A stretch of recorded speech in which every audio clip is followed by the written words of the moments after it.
And my last question is, Conor McGregor has made some comments recently about WWE. Does Brock have any comment? Conor McGregor. Who? Listen, I've heard of this cat. What's his name? Conor? Conor McGregor. He's from Irish? Or what do you call yourself? Irish.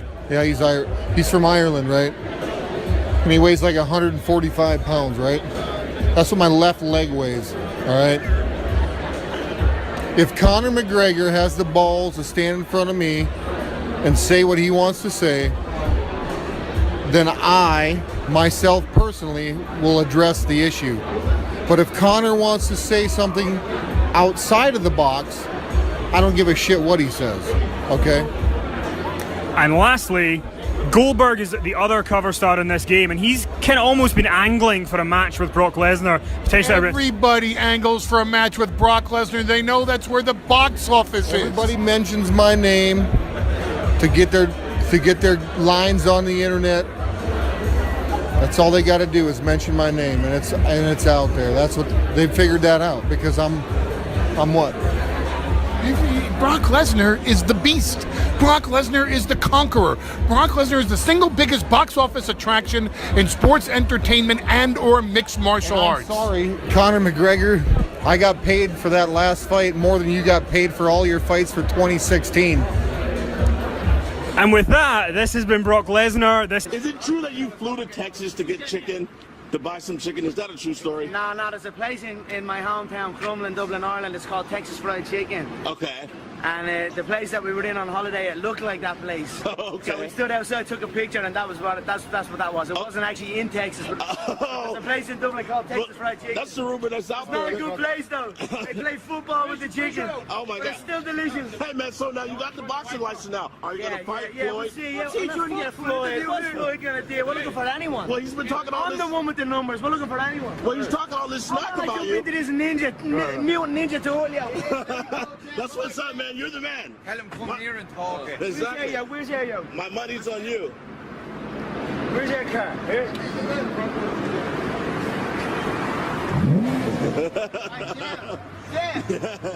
Hey, Jeff, can you put my Did you hear the noise of that? Hey, man, the car is beautiful, man. Step away from the vehicle, please. Let's step away from the vehicle. On you, serious? Come on, guys. Thanks. So now, what do you put that thing on? What do you like better, this or your Bentley? Hey, go ahead, man. Go ahead. What do you like better, this or the Bentley? It's the rose. The rose, the gray one. All right. Thank you, guys. Hey, can I get a shout out for Kelly Fitty? Oh, we gotta go, man. We gotta go, man. Hey, boss champ, can I get a shout out for Kelly Fitty? We gotta jump. Hey, yo, you want to help out a school for my football program? You want to help your boxing? You gotta have money out about your boxing, man. You gotta remember where you come from, boy. You gotta have money. You're good, champ. You're good, champ. All right, boys. Great. We're good. Yeah, good. Get this angle right here, too. Go easy, eh?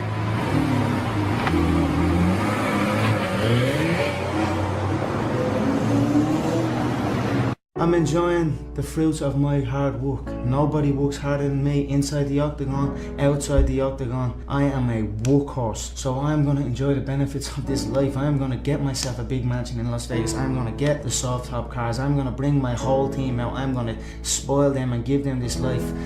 Big steaks that size, we're eating every single night each. We're eating good, we're living good. It's human nature. Some people will sit and take positivity from that. They will look at that and take inspiration and inspire. It will inspire them to go and push for that. Others will shell up and critique it and be negative towards it. But one thing is for sure, those people will stay where they are. The people who take inspiration from it will rise up and also one day experience that life. So this is human nature. Some go one way, some go the other way. But I am enjoying my money, my hard-earned money that I have dedicated my life to. A lot of people are in search of the answer. A lot of people are in search of the answer, thinking that their surroundings are not good. But I was never like that. I always believed in where I came from. I always believed in my team that we were the best, and I was right. You know, people leave their coaches and go to new gyms, and it's a sign of a weak fighter to me. It's a weak mind, and it will be. it will be shown somewhere down the line that you have a weakness in that. But for me, I have a bulletproof team, a team from day one, and that's a benefit for me. I take confidence in that. One thing that I really admire about you that I think a lot of people might overlook is that, you know, you have all these new riches and these new deals, Reebok, Monster and all that, but I really admire your relationship with your girlfriend, because what I find very interesting, she's here, she seems to be a big part of your camp.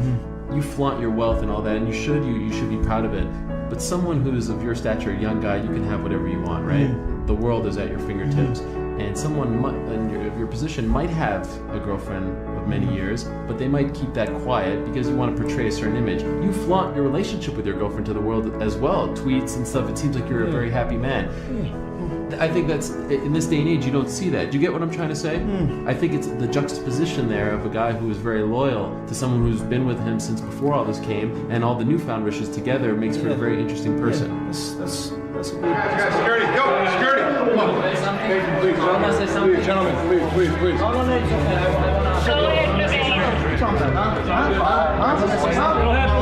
Let's go, ladies and gentlemen. Let's go. Come on, guys. Fuck this guy. Fuck this motherfucker. Hey, I will smash your face. Go. Come on, go. We'll see. Please.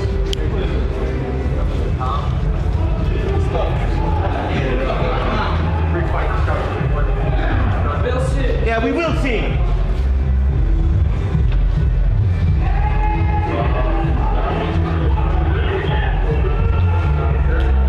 I think this performance show how I am ready for the title. Not only about like title fight, but I deserve for anybody in any weight classes. Like I can fight in 170, I can fight 155, anywhere like Brazil, Canada, USA. I'm young. I think my time is coming. You have an intensity in the cage that you don't see from a lot of other guys. What makes you different than anyone in the division? You know what interesting? A lot of guys think I'm only like wrestling guys, but this is not about only wrestling. This is about conditioning. This is about your spirit. This is about your heart, like everything. This is about your top control, how you use your hips, how you use your legs, your arms, your mind, everything. Every month, every training, I improve myself. I train very hard, very smart, because every day MMA change. You know, like go high, and that's why I'm going to, and I keep going high with MMA. And tonight I show all my performance.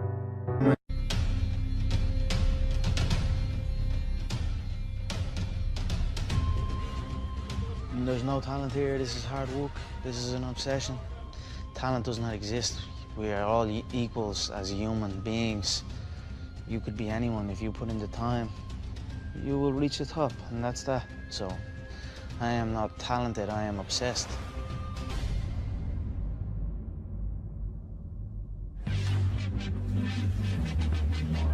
Give it up for the notorious Conor McGregor! There's two things I really like to do, and that's whoop ass and look good, and I'm doing one of them right now, and Saturday night I'm gonna do the other.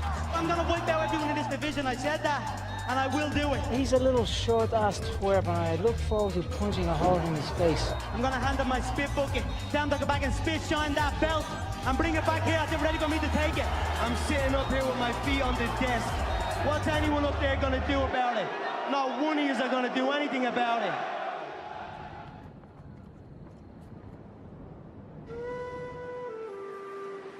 Conor was born in Dublin City in one of the national maternity hospitals here, 12th of July 1988.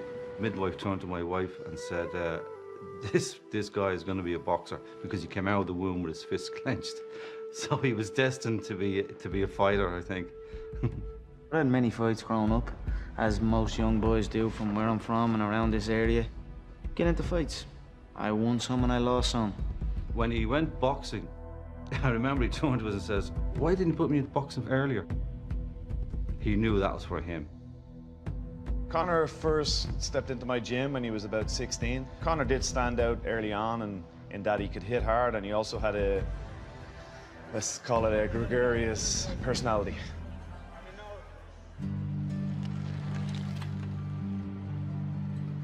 was thrown into a plumbing trade. Knew about plumbing, didn't know anything about plumbing. I just went on that site because culture told me that that's what I have to do. I'd done it for a while, and then I realized this is not what I want to do. Like, this is not what I want to do, then what the f am I doing it for? And I walked out 18 months in, maybe. There was a concern there for us, for his mother and father. We didn't know what he was going to do, to be honest with you.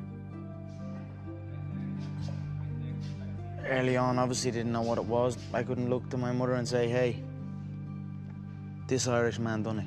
I'm gonna follow in his footsteps, because there was no footsteps. I had to create my own footsteps and follow them. They were a little unsure at first, but they supported me, and they knew I would do it. If I said I'd do it, I'd do it, so. I was actually in Ireland, and people kept coming up to me and talking about Conor McGregor. Have you ever seen Conor McGregor fight? Have you ever heard of Conor McGregor? Well, I came back to Vegas and talked to the matchmakers, and they had heard of him. So I flew him out from Ireland. He and I went out to dinner. He told me he's on what's called the dole, which is basically unemployment over there. When I left that dinner, I said, I don't know if this kid can fight, but if he can even fight a little bit, he's going to be a huge star.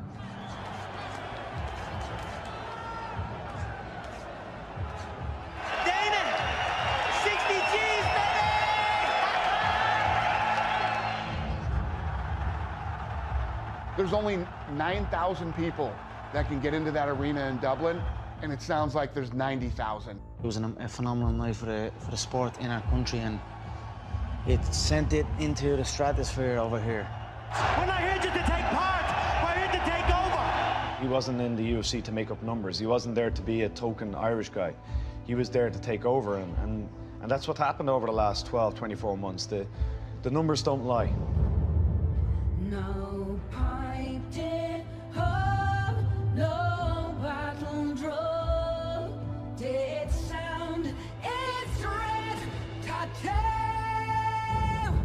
but the Angelus bells or the levee swells rang out in the foggy dew.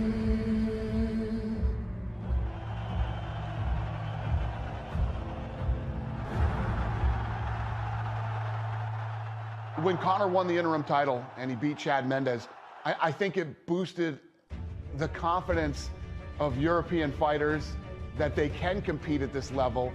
You know, these guys will come up every once in a while that have that it factor, that thing that other people are attracted to. He speaks well, he's very funny, he's a home run. I'm the real champion. At the king of Dublin, yeah? You're looking at him.